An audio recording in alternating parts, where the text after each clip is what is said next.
न जाने कब ये डूम स्क्रॉलिंग की आदत मेरे को एक अलग ही पाथ पे ले गई। उस लेडी की ऐसी ही रील्स को देख देख के मेरी लाइफ की सबसे बड़ी गलती थी। ऐसा लगता है कि कोई मुझे झांक के देख रहा हो। अब तुम्हें वो रिचुअल पूरा करना पड़ेगा। अब तुम वापस नहीं जा सकते।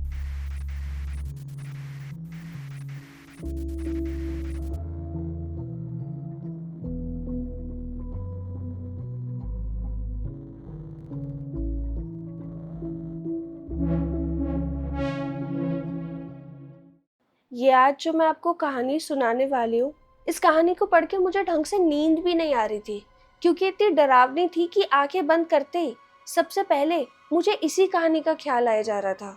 ऐसे लग रहा था जैसे मेरे आसपास भी कोई है। तो अगर रात को ये वीडियो देख रहे हो तो अपने रिस्क पे देखना। मुझे काफ़ी लोग अपने पैरानॉर्मल एक्सपीरियंसेस शेयर करते रहते हैं। कोई मुझे ईमेल भेजता है तो कोई डीएम।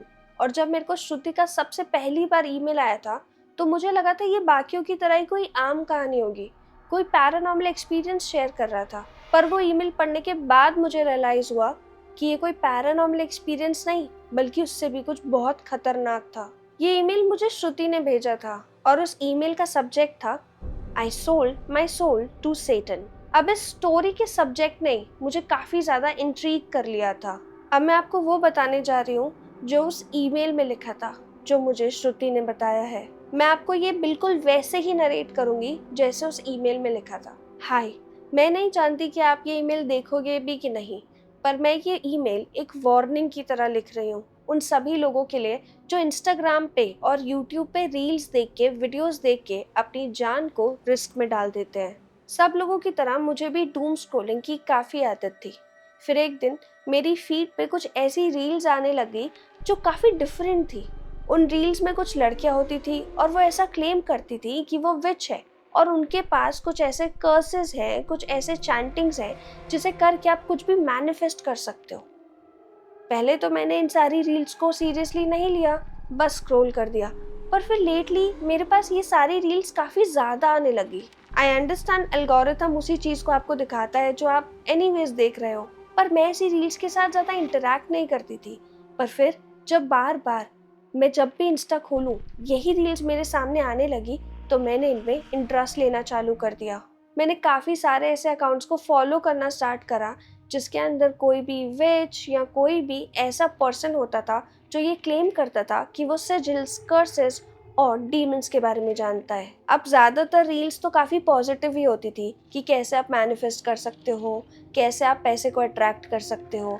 पर फिर धीरे धीरे जैसे जैसे मैं इन रील्स में ज़्यादा घुसने लगी वैसे ही कंटेंट काफ़ी ज़्यादा डार्क होने लगा। एक दिन मेरे पास एक काफ़ी ओल्ड लेडी की रील आई। वो लेडी के पास काफ़ी सारे टैरो कार्ड्स थे और वो सबका फ्यूचर बता रही थी। वो कह रही थी कि अगर गलती से भी आपकी फीड में ये वीडियो आती है तो you are the chosen one. आप अपनी लाइफ की कोई भी ख्वाहिश पूरी कर सकते हो, बस उसके लिए आपको एक ऐसा रिचुअल करना पड़ेगा जो काफ़ी ज़्यादा जगहों पे बैंड है। एक ऐसा रिचुअल जो 100% रिजल्ट्स देता है, पर शायद ये बदले में आपकी जान मांग ले। मैंने इस रील को देखते ही तुरंत स्किप कर दिया। मुझे वैसे भी इन रिचुअल्स में इतना इंटरेस्ट नहीं था। मैं तो मैनिफेस्टेशन और अट्रैक्शन के बारे में समझना चाहती थी। मैं ऐसी कुछ कुछ चीज़ें करती थी जो इन रील्स में होती थी, जैसे कि एक पानी के ग्लास में कुछ कॉइन्स डाल के कुछ स्पेल बोल के उसे पीना, या रात को मून के अंदर पानी रखना, या ऐसे ही बाकी और चीज़ें। ये चीज़ें हार्मफुल नहीं थी और अगर मैं सच बताऊँ तो मेरे को इन सब को करने के बाद अपनी लाइफ में काफ़ी सारे पॉजिटिव चेंजेस भी दिख रहे थे। शायद मैं सिर्फ इसकी पॉजिटिव चेंजेस को ही देखती रही और नेगेटिव साइड इफ़ेक्ट्स को देखना भूल ही गई। जब से मैंने ऐसे रील्स को देखना चालू करा था, कंटेंट को कंज्यूम करना चालू करा था, मुझे काफ़ी अजीब अजीब सपने आने लगे थे। पर स्टार्टिंग में मुझे ये सब बातें इतनी बॉदर नहीं करती थी। पर फिर जिस दिन मैंने उस ओल्ड लेडी की वो स्पेसिफिक रील देखी, उसके बाद मेरे सपने थोड़े ज़्यादा ही लूसिड होने लगे। मुझे ऐसे लगने लगा कि ये सपने नहीं बल्कि हकीकत है और मेरे साथ सच में हो रहा है। उस ओल्ड लेडी की रील के आने के बाद कई बार वो लेडी मेरे सपनों में आई और वो सपनों में आके बस यही बोलती थी, You're the chosen one. You're the chosen one. अपनी डेस्टिनी से मुंह मत मोड़ो। कई दिनों तक मैंने ये सब इग्नोर करने की बहुत कोशिश करी, पर फिर एक दिन मेरे पास एक ऐसी अपॉर्चुनिटी आई जिसका मैं सालों से वेट कर रही थी। अगर मैं आपको अपने बैकग्राउंड के बारे में बताऊं, तो आपकी तरह मैं भी एक कहानीकार हूँ। मैं भी एक बहुत बड़ी ऑथर बनना चाहती थी और ये अपॉर्चुनिटी ऐसी थी जो मुझे मेरे ऑथर बनने के सपने में बहुत ज़्यादा हेल्प कर सकती थी। पर एक ही दिक्कत थी, ये अपॉर्चुनिटी सिर्फ मुझे नहीं बल्कि लाखों लोगों को मिली थी और मेरे सिलेक्ट होने के चांसेस काफ़ी ज़्यादा कम थे। ऐसा लग रहा था जैसे मैं ऑब्सेस्ड हो गई थी इस आइडिया से कि मुझे कैसे भी इस अपॉर्चुनिटी को ग्रैब करना है, और उसी वजह से शायद मैं इन रील्स और कंटेंट को ज़्यादा कंज्यूम करने लग गई। कर्सेस, चैंट्स और सिजिल्स के नाम पे मैं बहुत अजीब अजीब चीज़ें करने लग गई, जैसे कि अपने हाथ पे कुछ कुछ लिखना, नॉर्मल नंबर्स या कुछ पॉजिटिव एफर्मेशंस नहीं, बल्कि कुछ चैंट्स जो हमारी लैंग्वेज में थे भी नहीं। I am not proud of it, but कई बार मैंने ब्लैक मैजिक से रिलेटेड कंटेंट को देखने की और उसे प्रैक्टिस करने की भी कोशिश करी। न जाने कब ये डूम स्क्रोलिंग की आदत मेरे को एक अलग ही पाथ पे ले गई। इनोसेंस से स्टार्ट हुई ये चीज़ें बहुत ज़्यादा ट्विस्टेड टर्न लेने वाली थी और मुझे ये सब पता ही नहीं था। उस अपॉर्चुनिटी के आने के बाद एक दिन मैंने खुद से 3 घंटे लगा के सर्च करा, उसी ओल्ड लेडी के पेज को ढूंढने की कोशिश करी जिसकी रील मुझे कई हफ्तों पहले मिली थी, जो लेडी मेरे सपनों में आती थी। मैंने बहुत टाइम लगाया, फिर भी मुझे उसका कोई पेज नहीं मिला, पर कुछ कीवर्ड्स को डालने से और बहुत ज़्यादा सर्च करने के बाद मुझे कुछ वीडियोस मिली जो काफ़ी ज़्यादा वियर्ड पेजेस ने पोस्ट करी थी। कुछ ऐसे पेजेस जिनके 0 फॉलोअर्स थे, जिनके पूरे फीड में सिर्फ एक ही रील थी, और वो रील ये ओल्ड लेडी की थी। वो ओल्ड लेडी का कोई अकाउंट नहीं था, वो किसी अकाउंट पे कंटेंट पुश नहीं कर रही थी, पर बहुत सारे अलग अलग अकाउंट्स जिनके 0 फॉलोअर्स थे, उससे इस ओल्ड लेडी की अलग अलग रील्स पोस्टेड थी। और सब पे ज़्यादा व्यूज़ नहीं थे, काफ़ी कम व्यूज़ थे, पर ऐसा लग रहा था कि जितने भी लोगों ने वो वीडियो देखी है, वो वीडियो उन्हीं के पास पहुंचनी थी। शायद वो वीडियो उन्हीं के लिए बनाई गई थी। उस लेडी की ऐसी ही रील्स को देख देख के मुझे एक ऐसे एंशिएंट रिचुअल के बारे में पता चला जिसे करके आप अपनी कोई भी विश पूरी कर सकते हो। अपनी वीडियो में उस लेडी ने भी इस रिचुअल को करने से मना करा था, बोला था कि ये काफ़ी रिस्की है और हो सकता है इससे आपकी जान पे भी बात बनाए। पर जब मैंने खुद उस रिचुअल के बारे में रिसर्च करा तो मुझे वो काफ़ी ज़्यादा हार्मलेस लगी। उस रिचुअल के लिए ज़्यादा कुछ नहीं करना था, बस रात को एक कमरे में बैठना था, कुछ चैंट्स पढ़ने थे और एक स्पेशल तरीके का काढ़ा पीना था। और हाँ, ये सब आपको कैंडल लाइट के बीच में करना था। अब अगर आप भी इस रिचुअल के बारे में सिर्फ इतना पढ़ोगे तो हो सकता है आपको भी लगे कि इसके अंदर तो कोई खतरे वाली बात है ही नहीं, पर ऐसा सोचना ही मेरी लाइफ की सबसे बड़ी गलती थी। ये सब के हिंट्स तो मुझे बार बार मिल ही रहे थे कि शायद इसके अंदर कुछ क्रीपी है जो मुझे नहीं करना चाहिए, पर फिर भी अपने ऑब्सेशन की वजह से या अपने पैशन की वजह से मैं सारे रेड फ्लैग्स को इग्नोर करती जा रही थी। इस रिचुअल को फॉलो करने के लिए जो चैंट्स बोलने थे, पहली बात तो वो हमारी लैंग्वेज में थे ही नहीं, और सिर्फ हमारी लैंग्वेज छोड़ो, वो किसी भी ऐसी लैंग्वेज में नहीं थे जो ह्यूमन वर्ल्ड के अंदर बोली जाती हो।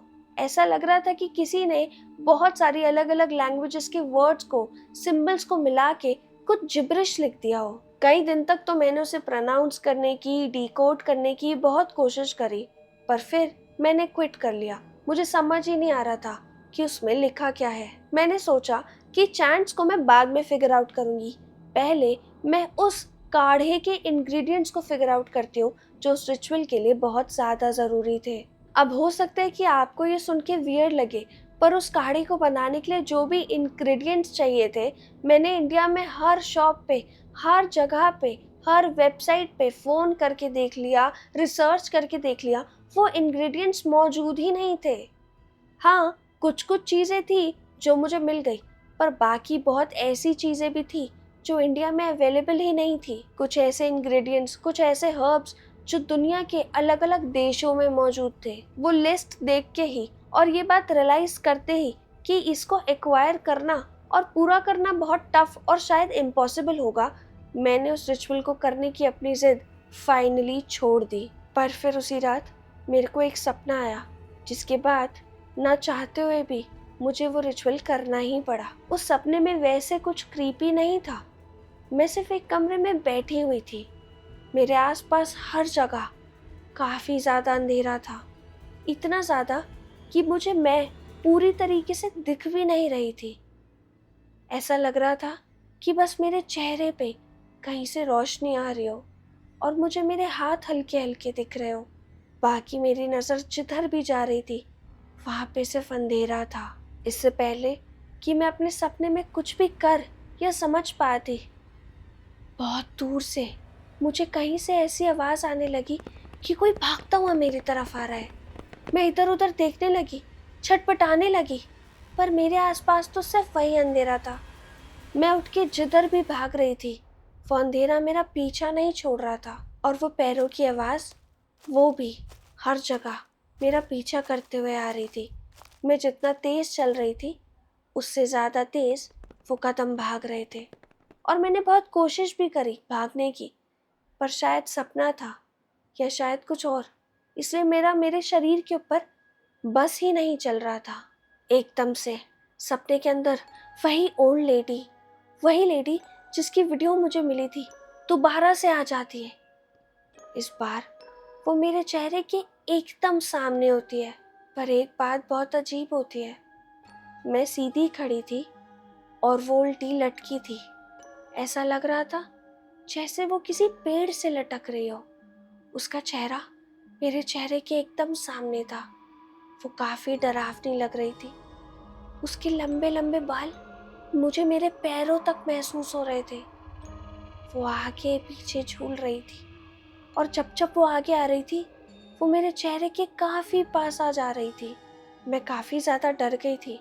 मैं भागना चाहती थी, पर मैं भाग पाती इससे पहले ही उस लेडी ने मुझे अपने दोनों हाथों से पकड़ लिया, और मैं डर के मारे उसे देखने लगी। जैसे ही उसने मुझे पकड़ा मुझे अजीब अजीब सी विस्पर्स सुनाई देने लगी। ऐसा लग रहा था कि कोई मुझे खुसफुसा के कह रहा हो, अब तुम्हें वो रिचुअल पूरा करना पड़ेगा, अब तुम वापस नहीं जा सकती। ऐसा लग रहा था जैसे उस एक लेडी के शरीर से कम 10-15 लोगों की आवाज़ आ रही हो, और सब खुसफुसा के मुझसे एक ही बात बोल रहे हैं, अब तुम्हें वो रिचुअल पूरा करना पड़ेगा, अब तुम्हें वो रिचुअल पूरा करना पड़ेगा। मैं बहुत ज़्यादा डर गई। मैं कुछ समझ ही नहीं पाई। मैं चीखने लगी और एकदम से मेरी नींद खुल गई। जब मेरी नींद टूटी मैं पसीने में भीगी हुई थी।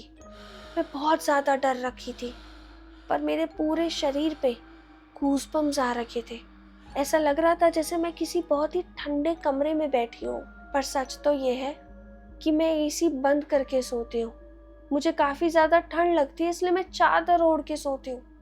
फिर भी उस कमरे में इतनी ठंड थी कि मेरे को ऐसा लग रहा था कि मैं पहाड़ों पे आ गई हूँ। इस सपने के बाद मैं काफ़ी ज़्यादा डर गई।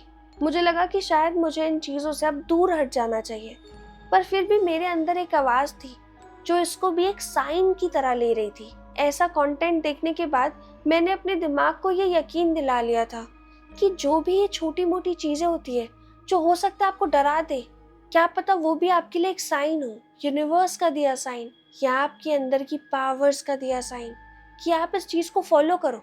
चाहे वो आपको कितना भी डराए या पुशबैक करे, आप बस उस चीज़ को फॉलो करते जाओ, और एक दिन आपकी सारी विशेस पूरी हो जाएगी, या आप जो भी करना चाहते हो वो पूरा हो जाएगा। शायद अपने इसी बिलीफ के अंदर आके मैंने अपने आप को ऐसा समझाना चालू कर दिया था कि वो सपना मुझे डराने के लिए नहीं बल्कि मुझे गाइड करने के लिए था।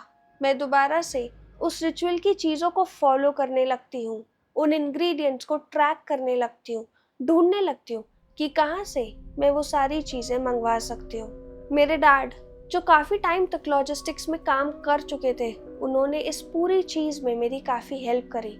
उन्होंने मुझे कुछ ऐसे तरीके बताए जिससे मैं किसी भी कंट्री में अवेलेबल चीज़ों को यहाँ पे एक्सपोर्ट करके मंगवा सकती हूँ।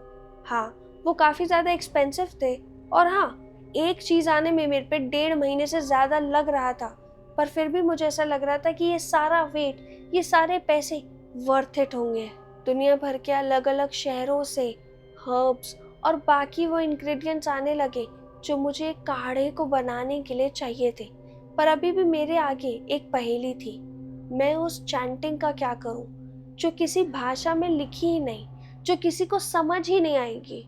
मैंने काफ़ी ट्रांसलेटर्स से मदद लेने की कोशिश करी, उन्हें ये सारी चैंटिंग्स ईमेल पे भेजी, और सबको बहुत सारे पैसे भी ऑफर करे कि अगर वो मेरी मदद कर पाएंगे इसको डिकोड करने में तो मैं उन्हें काफ़ी सारे पैसे दूंगी।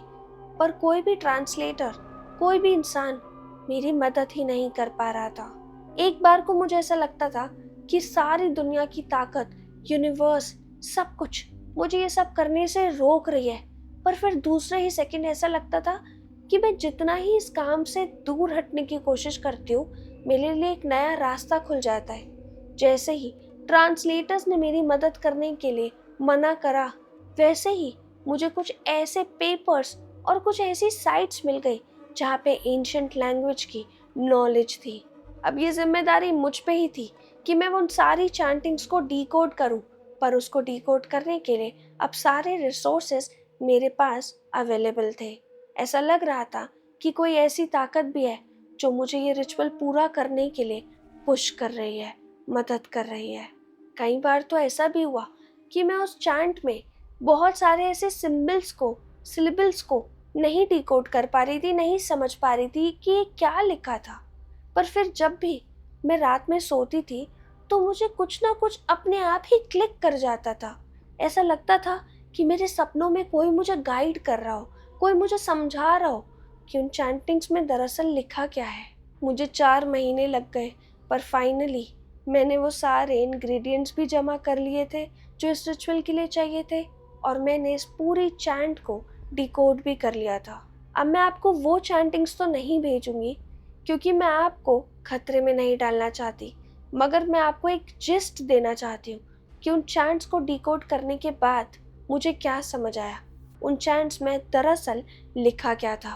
उन चैंटिंग्स में लिखा था, I'm nothing but a soul that is enslaved by the demon that is the one who controls us all. मैंने तो आपको काफ़ी कम शब्दों में बता दिया कि उन चैंट्स का मतलब क्या था। उसमें ऐसी कौन सी लाइन थी जो बार बार रिपीट हो रही थी, वो कौन सी चीज़ थी जो मुझे बार बार बोलनी थी उस रिचुअल के दौरान। पर अपनी रिसर्च में मैंने उस चैंट से रिलेटेड जो समझा मैं आपको वो भी बताती हूँ। उस चैंटिंग के अंदर बहुत सारी चीज़ें लिखी थी, पर उन सब का बार बार एक ही मतलब आ रहा था। वो चैंट्स का मकसद सिर्फ यही बताना था कि हम सब सोल्स हैं, पर हम सब कंट्रोल में हैं, और अपनी चीज़ को मनवाने के लिए या अपनी दिल की किसी भी ख्वाहिश को पूरा करने के लिए हमें अपनी एग्जिस्टेंस यानी अपनी सोल का सौदा करना पड़ेगा। मैं जितनी बार भी इस चैंट को समझने की कोशिश कर रही थी, न जाने क्यों मेरी लाइफ में भी ऐसे ही सर्कमस्टांसेस आ रहे थे जो मुझे भगवान से दूर करते जा रहे थे। मुझे ऐसे लगने लगा था कि जो भी हो रहा है कितना क्रूअल है। कहीं पे कोई मर रहा है, कहीं पे किसी के साथ बुरा हो रहा है, तो अगर सच में भगवान ये सब देख रहे हैं तो वे रोकते क्यों नहीं है। और अगर सच में ऐसा कोई तरीका है जिससे हम अपनी सोल का सौदा करके अपने दिल की कोई भी ख्वाहिश पूरी कर सकते हैं, इस जालिम दुनिया में जीने के लिए अपने लिए एक अच्छा पाथ बना सकते हैं, तो उसमें बुरा क्या है। ये सारे थॉट्स ने मेरे माइंड को करप्ट कर दिया था। मैं जितना भी पॉजिटिव होने की कोशिश करती थी, मेरी लाइफ की सिचुएशंस और ये सब मेरे ऊपर एक वसन की तरह आए जा रहे थे, मुझे बार बार अंधेरे में खींचे जा रहे थे। महीनों की मेहनत के बाद फाइनली मेरे पास वो सब था जो इस रिचुअल को करने के लिए चाहिए था। अब बस मुझे फुल मून का इंतज़ार करना था। फुल मून के दिन मैं ये रिचुअल करने वाली थी और अपनी सबसे बड़ी ख्वाहिश को पूरा करने वाली थी। हफ्तों बाद फुल मून का दिन आ जाता है। सुबह से ही मैं उस दिन के लिए प्रिपेयर कर रही थी। मैंने अपने घर पे अपने दोस्तों को सबको एक स्टोरी बता दी थी कि अगले 3 दिनों के लिए एक राइटिंग रिट्रीट करने की कोशिश में मैं अपने फ़ोन से दूर रहूँगी, मैं अपने घर में ही रहूँगी, तो तुम लोग परेशान मत होना। पर बस अगर मैं तुम्हारे फ़ोन का जवाब ना दूँ तो समझ जाना कि मैं काम कर रही हूँ और मुझे डिस्टर्ब मत करना। मेरी फैमिली जो कि मुझसे दूर हमारे होम टाउन में रहती थी, वो मेरे लिए काफ़ी सपोर्टिव थी और इस बात को समझ गई कि शायद मुझे फोकस करने की ज़रूरत है, और मेरे फ्रेंड्स भी एग्री कर गए कि वो मुझे कुछ दिन तक रीच आउट नहीं करेंगे। पूरे दिन मैं वैसा ही कंटेंट देखने लगी जिस कंटेंट की शुरुआत मुझे यहाँ तक लाई थी। हर चीज़ मुझे पुश कर रही थी इस रिचुअल को पूरा करने के लिए। मुझे ऐसा लग रहा था कि यही मेरी ज़िंदगी का मकसद है, यही मेरी कॉलिंग है। मे बी मैं सबसे स्पेशल हूँ और मे बी मैंने लाइफ में सब पाने का तरीका डिकोड कर लिया है। दोपहर होते ही मैं वो काढ़ा बनाने लगती हूँ। बहुत ही डिफिकल्ट थी उसकी रेसिपी। सारे इंग्रेडिएंट्स एक स्पेसिफिक क्वांटिटी में, एक स्पेसिफिक ऑर्डर में जाना बहुत ज़रूरी थे, वरना वो पूरी तरीके से खराब और यूजलेस हो जाता। कई बार ट्राई करने के बाद फाइनली मेरे 10th अटेम्प्ट में वो काढ़ा अच्छे से बन ही गया, बिल्कुल उसी सीक्वेंस में जिस सीक्वेंस में कहा गया था, बिल्कुल उसी क्वांटिटी के साथ और उसी इंटेंशन के साथ जैसा उस पूरे रिचुअल के लिए ज़रूरी था। रात में 12 बजते ही मैं पूरे घर में अंधेरा कर लेती हूँ। हर कमरे के हर कोने में कैंडल्स जली हुई थी और मैं एक ऐसे कमरे में बैठी हुई थी जहाँ पे पूरा कमरा मैंने सुबह ही खाली कर दिया था। उस कमरे में कोई फर्नीचर नहीं था, बस मेरे को सराउंड करती हुई काफ़ी सारी कैंडल्स थी जो मैंने एक सर्कुलर मोशन में सेट कर दी थी। पहले एक छोटा सर्कल, फिर एक बड़ा सर्कल और फिर उससे बड़ा सर्कल। मैं उन सारे सर्कल्स के बीचों बीच बैठी थी। मेरे चारों ओर सिर्फ कैंडल से जलने वाली रोशनी थी। मैंने वो सारे चैंट्स जो इतने महीनों से मैं डिकोड कर रही थी एक पेपर पे लिख लिए थे। वो पेपर भी मेरे साथ उस सर्कल में था और उसके साथ साथ मैंने काढ़ा भी एक बहुत बड़े बोल में निकाल लिया था। उस रिचुअल को फॉलो करने के काफ़ी सिंपल स्टेप्स थे। पहला, कैंडल्स के बीचों बीच बैठ जाओ। दूसरा, चैंटिंग चालू होने से पहले काढ़े का एक सिप लो और उसके बाद बार बार वही सेम चीज़, वही सेम वर्ड्स चैंट करते रहो तब तक जब तक कि आपके आसपास की कुछ कैंडल्स बुझना चालू ना हो जाए। मुझे ज़ोर ज़ोर से बस वो चैंट्स को रिपीट करना था। काढ़े का सिप लेने के बाद मैं वो चैंट्स पढ़ना चालू कर देती हूँ। मेरे हाथ में वो पेपर होता है, मेरे होठ बार बार उन चैंट्स को गुनगुना रहे होते हैं। जोर जोर से मैं वही चीज़ें रिपीट कर रही होती हूँ। ये भाषा, ये प्रोनाउंसिएशन, ये सब मेरे लिए काफ़ी नई थी। फिर भी मैं अपना 100% दे रही थी। मुझे नहीं पता था कि ये काम कर रहा है कि नहीं, पर फिर कुछ देर बाद धीरे धीरे एक एक कैंडल बुझना चालू हो गई। सबसे पहले सबसे बड़े सर्कल्स की 5 कैंडल बुझी, फिर उसके बाद उससे छोटे सर्कल की 4 कैंडल बुझी, फिर सबसे लास्ट में सबसे छोटे सर्कल की 3 कैंडल्स बुझ गई। मुझे ऐसे लगने लगा जैसे उस कमरे में सिर्फ मैं नहीं बल्कि कोई और भी मौजूद है, कोई और भी है जो अब मेरे साथ इस रिचुअल का हिस्सा बन चुका है। मैं बार बार वो चैंट्स किए जा रही थी। कैंडल्स बुझने के बाद का नेक्स्ट स्टेप वो काढ़ा पूरी तरीके से पीना था। मैंने जल्दी से वो बोल उठाया और वो सारा काढ़ा पी लिया। उसको पीते ही मुझे मेरी बॉडी में एक अजीब सी सेंसेशन महसूस हुई।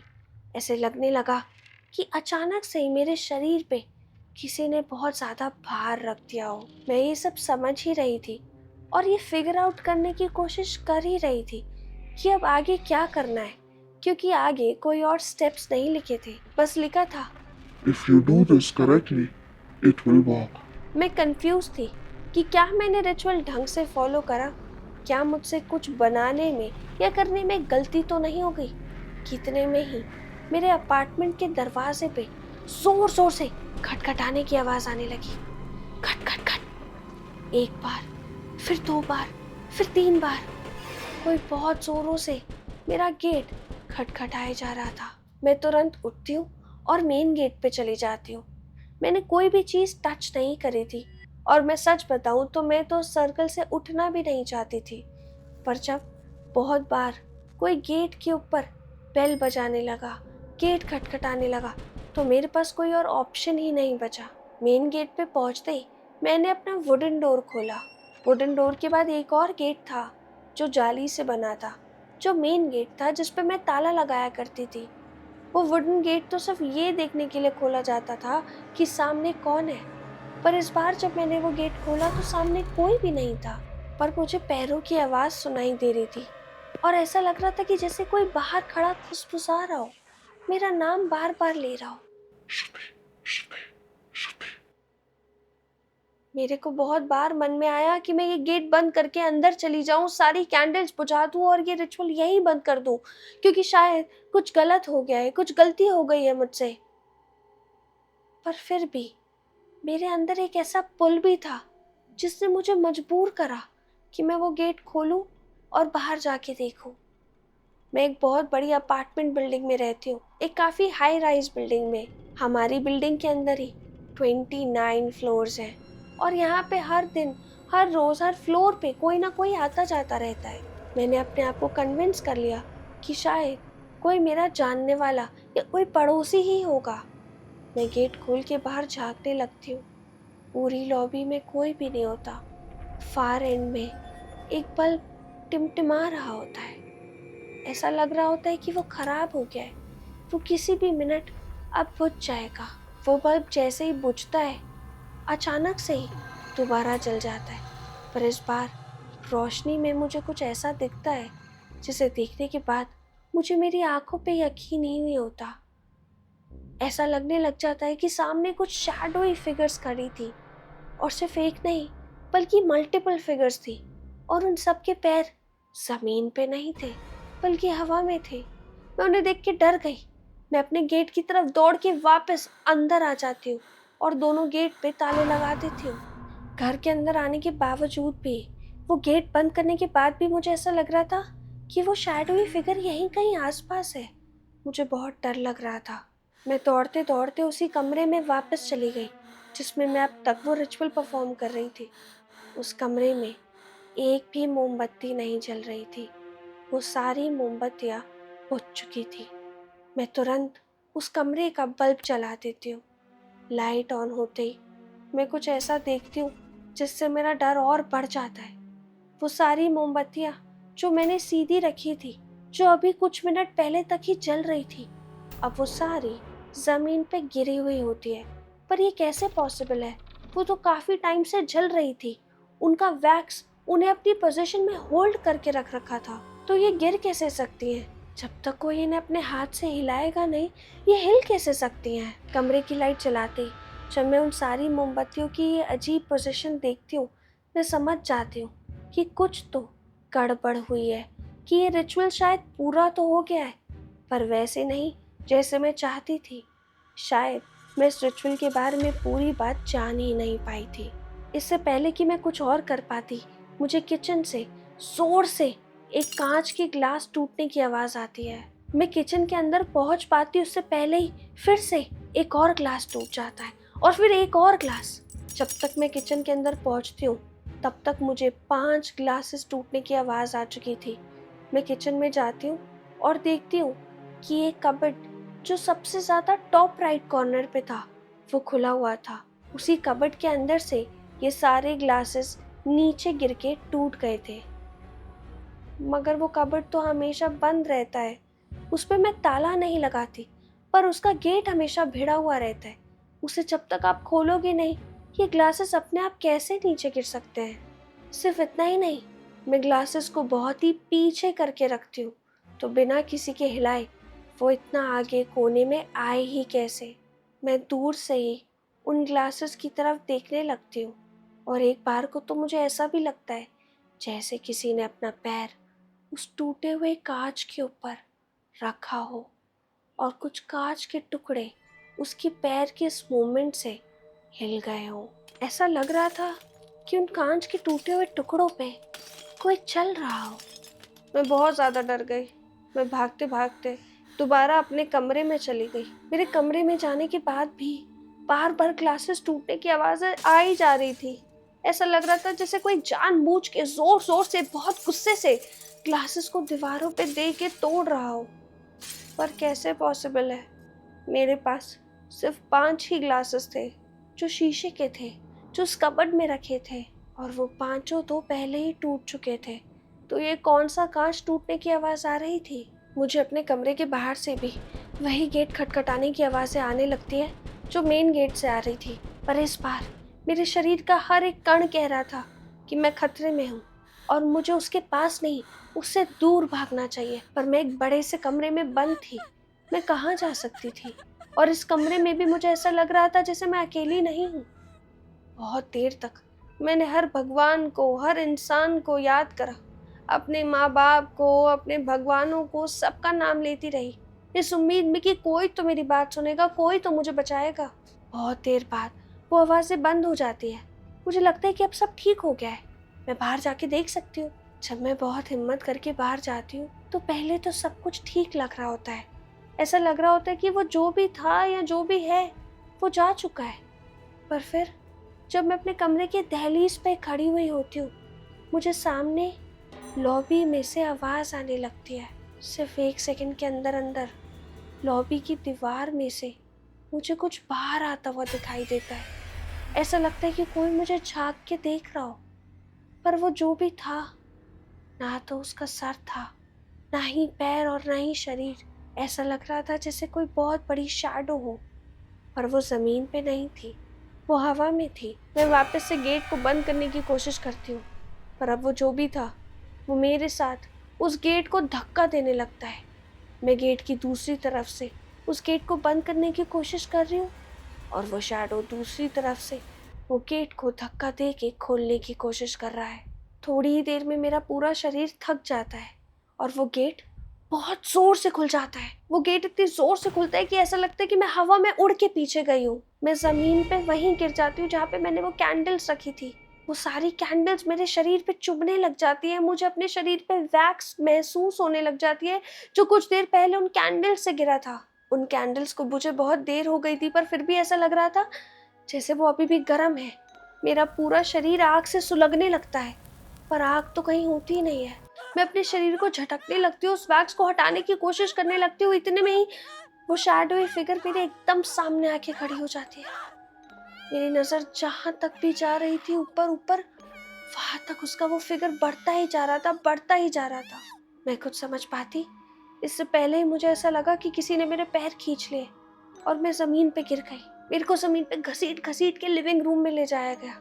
लिविंग रूम के अंदर मुझे बस इतना याद है कि मैं जब भी उठने की कोशिश कर रही थी, बार बार कोई मेरे पैर खींच के मुझे गिराए जा रहा था।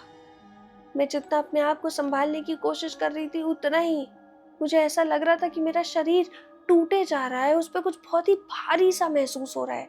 मैं बार बार गिरे जा रही थी और मैं जब भी गिरती मुझे बार बार किसी नई जगह पे, किसी नई दिशा में घसीटा जा रहा था। मेरे पूरे शरीर में अब कट्स लगने लग गए थे, मुझे बहुत दर्द हो रहा था। जहाँ पे भी वो वैक्स लगी थी वो अब भी जगह जल रही थी। ऐसा लग रहा था जैसे अब भी कोई जलती हुई कैंडल को मेरे शरीर पे लगा रहा हो। मुझे लगा कि बहुत देर तक तो मैंने अपनी कॉन्शियसनेस ही खो दी, मैं बेहोश हो गई। जब मेरी नज़र खुली तो मैं एक शीशे के सामने थी। वही शीशा जो मैंने बहुत शौक से, बहुत प्यार से अपने हॉल में सजाया था। वो काफ़ी बड़ा शीशा था। वो स्टैंडिंग मिरर में मेरा पूरा शरीर दिखता था। वो बहुत ही बड़ा था। और आज उसी शीशे के आगे, जिसके आगे मैं हमेशा हर रोज़ तैयार हुआ करती थी, अपने कपड़े देखा करती थी, अपने बाल संवारा करती थी, उसी शीशे के आगे आज मेरा शरीर एकदम टूटा हुआ, बिखरा हुआ, खरोंचों और निशानों से भरा हुआ ज़मीन पे लेटा हुआ था। मुझे शीशे में मेरा शरीर तो दिख रहा था, मगर वो शरीर मेरा नहीं लग रहा था। मेरा पूरा शरीर, मेरा पूरा स्ट्रक्चर था तो मेरा ही, पर ऐसा लग रहा था जैसे कोई जानवर हो। मुझे मेरी रिफ्लेक्शन मेरी नहीं दिख रही थी। मेरे बाल मेरे नहीं थे, मेरे शरीर पे मेरे हाथ नहीं थे। मुझे ऐसा लग रहा था जैसे एक पल को किसी बकरी को लिटा रखा हो, बिल्कुल वैसे ही जैसे उसकी बलि देने से पहले नहीं बकरियों को लिटा दिया जाता, उनको उनका सर उनके शरीर से अलग करने से पहले जैसे उनकी आंखों में चमक, उनकी आंखों में डर होता है, वही चमक और वही डर मुझे मेरे आंखों में दिख रही थी। पर बस फर्क ये था कि वो शीशे में रिफ्लेक्शन मेरी नहीं थी, बल्कि मुझे एक बकरी ही नजर आ रही थी। और मेरे ऊपर उस शीशे के अंदर ही और मेरे सामने सामने मुझे वो शैडोई रिफ्लेक्शंस दिखाई दे रही थी। इससे पहले कि मैं कुछ भी कर पाती, उनमें से एक ने जोर से चिल्ला के मेरे ऊपर हमला कर दिया।